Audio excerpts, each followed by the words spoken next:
সবাইকে আমন্ত্রণ আন্তর্জাতিক সংবাদের শুরুতেই জানিয়ে দেব হাতে থাকা সংবাদ শিরোনাম। শেখ হাসিনার বিস্ফোরক মন্তব্য দুষলেন যুক্তরাষ্ট্রকে। এরপর জানাবো এবার সচিবদের অপসারণ চেয়ে সচিবালয়ের সামনে বিক্ষোভ। আরও জানিয়ে দেব ক্ষমতাসীনদের 7 খুন মাফ আর বিরোধীদের আয়না ঘর, এটা চাই না। ট্রাম্পের অভ্যন্তরীণ বার্তা হ্যাক, অভিযুক্ত ইরান। আরও জানাবো রাশিয়াকে কয়েকশো ব্যালিস্টিক ক্ষেপণাস্ত্র দিচ্ছে ইরান, সেনাদের দিয়েছে প্রশিক্ষণ। আর সর্বশেষ জানিয়ে দেব সাইপ্রাসে ভিড়ল যুক্তরাষ্ট্রের যুদ্ধ জাহাজ। এতক্ষণ জানাচ্ছিলাম সংবাদ শিরোনাম, এবার থাকবে বিস্তারিত। শেখ হাসিনার বিস্ফোরক মন্তব্য দুষলেন যুক্তরাষ্ট্রকে। দেশব্যাপী কোটা সংস্কার আন্দোলন এবং পরবর্তীতে অসহযোগ আন্দোলনের পর ছাত্র জনতার তুমুল বিক্ষোভের মুখে গত 5 আগস্ট প্রধানমন্ত্রীর পদ থেকে পদত্যাগ করেন শেখ হাসিনা। এরপর সামরিক বিমানে পালিয়ে ভারতে আশ্রয় নেন। দেশ ছাড়ার পর এতদিন চুপ ছিলেন।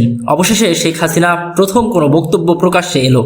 রোববার 11 আগস্ট ভারতীয় সংবাদ মাধ্যম দ্য প্রিন্টের খবরে বলা হয়েছে, আওয়ামী লীগ কর্মী ও সমর্থকদের উদ্দেশ্যে বার্তা পাঠিয়েছেন শেখ হাসিনা। সেই বার্তায় তিনি বলেছেন, যুক্তরাষ্ট্রকে সেন্ট মার্টিন ও বঙ্গোপসাগর দিয়ে দিলে আমি ক্ষমতায় এখনো থাকতে পারতাম।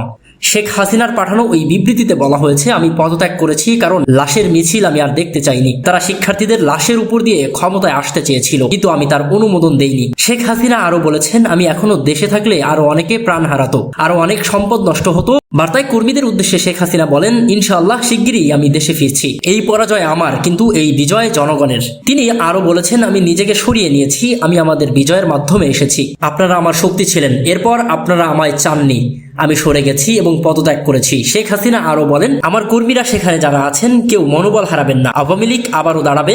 নিজের ভাষণ বিকৃত করা হয়েছে বলেও অভিযোগ করে শেখ হাসিনা বলেন, আমি আমার তরুণ শিক্ষার্থীদের আবারও বলতে চাই, আমি কখনোই তোমাদের রাজাকার বলিনি, আমার কথা বিকৃত করা হয়েছে।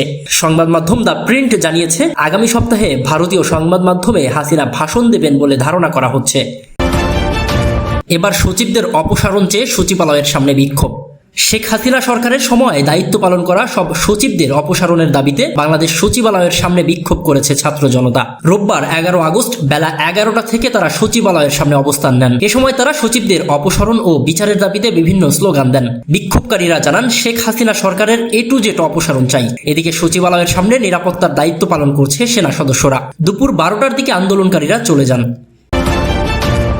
এদিকে ইসলামী আন্দোলন বাংলাদেশের সিনিয়র নায়েবে আমির মুফতি মোহাম্মদ ফয়জুল করিম শায়েখ চরমোনাই বলেছেন, ওসি এসপি ডিসি পরিবর্তন হলেও ঘুষ পরিবর্তন হয়নি, কারণ চেয়ারে বসা লোকেরা দুর্নীতিবাজ। তাই আমরা নীতির পরিবর্তন চাই। 5 আগস্টের পরিবর্তনের পরে যারা জ্বালাও পোড়াও ও ভাঙচুর চুরি ডাকাতি করেছে তারা দেশকে পরিবর্তন করতে পারবে না। আজ রোববার সকালে ঢাকা রিপোর্টার্স ইউনিট সাগররুনি মিলনায়তনে অন্তর্বর্তীকালীন সরকার কেমন বাংলাদেশ চাই শীর্ষক মতবিনিময় সভায় তিনি এসব কথা বলেন। ইসলামী আন্দোলন বাংলাদেশের সিনিয়র নায়েবে আমির মুফতি মোহাম্মদ সৈয়দ ফয়জুল করিম শায়েখ চরমোনাই পীর বলেন, কোরআন হাদিসের আইন অনুযায়ী পরিচালিত বাংলাদেশ চাই। দেশে সাম্য নেই, ক্ষমতাসীনদের লোকরা সব পারে আর সাধারণ মানুষ না খেয়ে থাকে। সকল ক্ষেত্রে সকলের সম অধিকার থাকবে। জনগণের ভ্যাট ও ট্যাক্সের পয়সায় যারা জীবিকা নির্বাহ করে তারা মালিক হয়ে গেছে আর জনগণকে শোষণ করে। সামাজিক ন্যায় বিচার চাই। ক্ষমতাসীনদের 7 খুন মাফ আর বিরোধী দলের মানুষ আয়না ঘরে থাকা, এটা আমরা চাই না। ভেদাভেদ মুক্ত ন্যায়ের পক্ষে আমরা থাকতে চাই। তিনি বলেন, সাম্য, মানবিক মর্যাদা ও সামাজিক ন্যায় বিচার নিশ্চিত করতে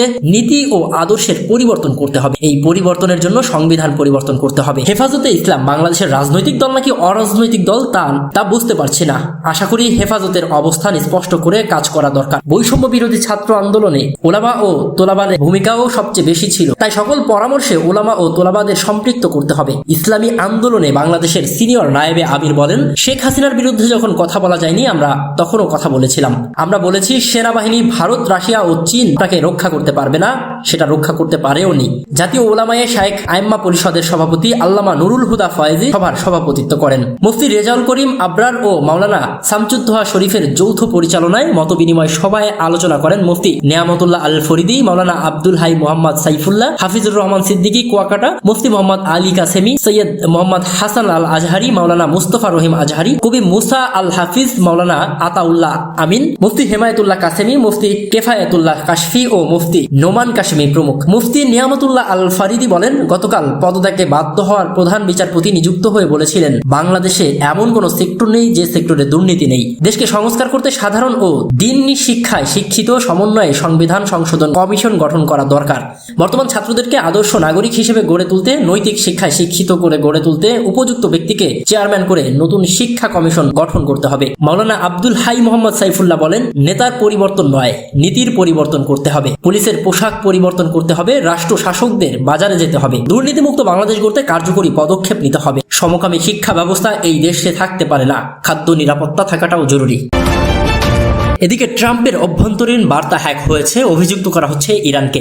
সাবেক মার্কিন প্রেসিডেন্ট ডোনাল্ড ট্রাম্পের নির্বাচনী প্রচারণা থেকে অভ্যন্তরীণ কিছু বার্তা হ্যাক হয়েছে বলে অভিযোগ উঠেছে। অভিযোগের তীর ইরানের দিকে ছুড়েছে প্রচারণা কর্মকর্তারা।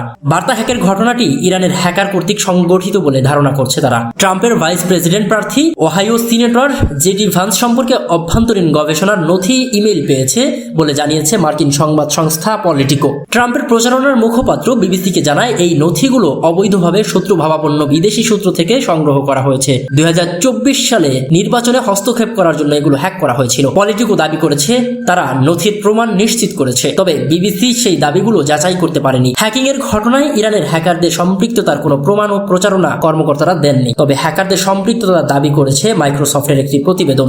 ওই প্রতিবেদন অনুযায়ী জুন মাসে এক নাম না জানা মার্কিন প্রেসিডেন্ট প্রার্থীর প্রচারণায় ইরানিয়ান হ্যাকাররা একটি স্পিয়ার ফিশিং মেইল পাঠিয়েছিল, যা প্রচারণার সঙ্গে মিলছে বলেও দাবি করা হচ্ছে। গত কয়েক মাস ধরে মার্কিন নির্বাচনে ইরানিয়ান কার্যকলাপ লক্ষ্য করা গেছে বলেও জানিয়েছে মাইক্রোসফটের থ্রেট অ্যানালাইসিস সেন্টার। ট্রাম্প প্রচারণার মুখপাত্র স্টিভেন চুং বলেন, ইরান জানে যে প্রেসিডেন্ট ট্রাম্প তাদের সন্ত্রাসের রাজত্ব বন্ধ করবেন, যেমন তিনি তার প্রথম 4 বছরে করেছিলেন। এর আগে 2020 সালের নির্বাচনের সময়ও মাইক্রোসফট একই ধরনের একটি প্রতিবেদন প্রকাশ করেছিল। ওই প্রতিবেদনে ইরানিয়ান হ্যাকারদের দ্বারা প্রেসিডেন্ট প্রচারণায় আক্রমণের কথা উল্লেখ ছিল।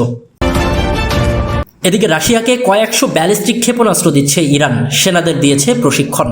রাশিয়ার কয়েক ডজন সেনাকে প্রশিক্ষণ দিয়েছে ইরান। তাদের স্বল্প পাল্লার ফাত 360 ব্যালিস্টিক ক্ষেপণাস্ত্র ব্যবস্থা ব্যবহারেরও প্রশিক্ষণ দেওয়া হয়েছে। ইউরোপীয় গোয়েন্দার দুটি সূত্র রয়টার্সকে এই কথা জানায়। ওই সূত্র আরও জানিয়েছে, তারা ধারণা করছে যে অবিলম্বে রাশিয়াকে কয়েকশো স্যাটেলাইট চালিত অস্ত্র দিতে যাচ্ছে ইরান, আর এসব অস্ত্র ইউক্রেনের চলমান যুদ্ধে ব্যবহার করবে রাশিয়া। গত 13ই ডিসেম্বর তেহরানে ইরানের কর্মকর্তা ও রাশিয়ার প্রতিরক্ষা মন্ত্রণালয়ের প্রতিনিধিদের মধ্যে একটি চুক্তি হয়েছে। এই চুক্তি মোতাবেক রাশিয়াকে ফাত 360 এবং আরেকটি ক্ষেপণাস্ত্র দেবে তেহরান। এসব অস্ত্র তৈরি করেছে ইরানের সরকারি প্রতিষ্ঠান অ্যারোস্পেস ইন্ডাস্ট্রিজ অর্গানাইজেশন AIO। খুবই স্পর্শকাতর বিষয় হওয়ায় নাম গোপন রাখার শর্তে এমনটাই জানিয়েছে ওই গোয়েন্দা সূত্র। গোয়েন্দা সূত্রের খবর, রুশ সেনাদের একটি দল ফাত 360 ব্যালিস্টিক ক্ষেপণাস্ত্র ব্যবস্থা ব্যবহারের কৌশল শিখতে ইরানে গিয়েছিলেন। এসব ক্ষেপণাস্ত্রের সর্বোচ্চ 120 কিলোমিটার, প্রায় 75 মাইল দূরের লক্ষ্যবস্তু হামলা করতে পারে, বহন করতে পারে 150 কেজি ওয়ারহেড। একটি গোয়েন্দা সূত্রে বলছে, প্রশিক্ষণ শেষে একটি বিষয়ই সামনে থাকে, সেটি হলো রাশিয়ার হাতে এই ক্ষেপণাস্ত্র তুলে দেওয়া। এই বিষয়ে জানতে চাইলে রাশিয়ার প্রতিরক্ষা মন্ত্রণালয় কোনো মন্তব্য করেনি। এদিকে সাইপ্রাসে ভিড়ল যুক্তরাষ্ট্রের যুদ্ধজাহাজ। মধ্যপ্রাচ্যে চলমান উত্তেজনার মধ্যে সাইপ্রাসে ভিড়ল যুক্তরাষ্ট্রের যুদ্ধজাহাজ। রোববার 11 আগস্ট এই তথ্য জানিয়েছে বার্তা সংস্থা রয়টার্স। গত বৃহস্পতিবার 8 আগস্ট লিমাসোলের দক্ষিণ বন্দরে নোঙর করে জাহাজটি। দেশটিতে নিযুক্ত মার্কিন রাষ্ট্রদূত জানান, পরিস্থিতি পর্যবেক্ষণে জাহাজটি সেখানে গিয়েছে। জরুরি অবস্থায় মার্কিন নাগরিকদের অঞ্চলটি থেকে সরিয়ে নিতে এটি সাহায্য করবে বলে জানান তিনি। এদিকে দেশটিতে অবস্থানরত ইউরোপীয়, মার্কিন সহ অন্যান্য দেশের নাগরিকদের নিরাপদভাবে নিজ নিজ দেশে ফেরত পাঠানোর প্রয়োজনীয় সব সহায়তা করবে বলেও জানিয়েছে সাইপ্রাস।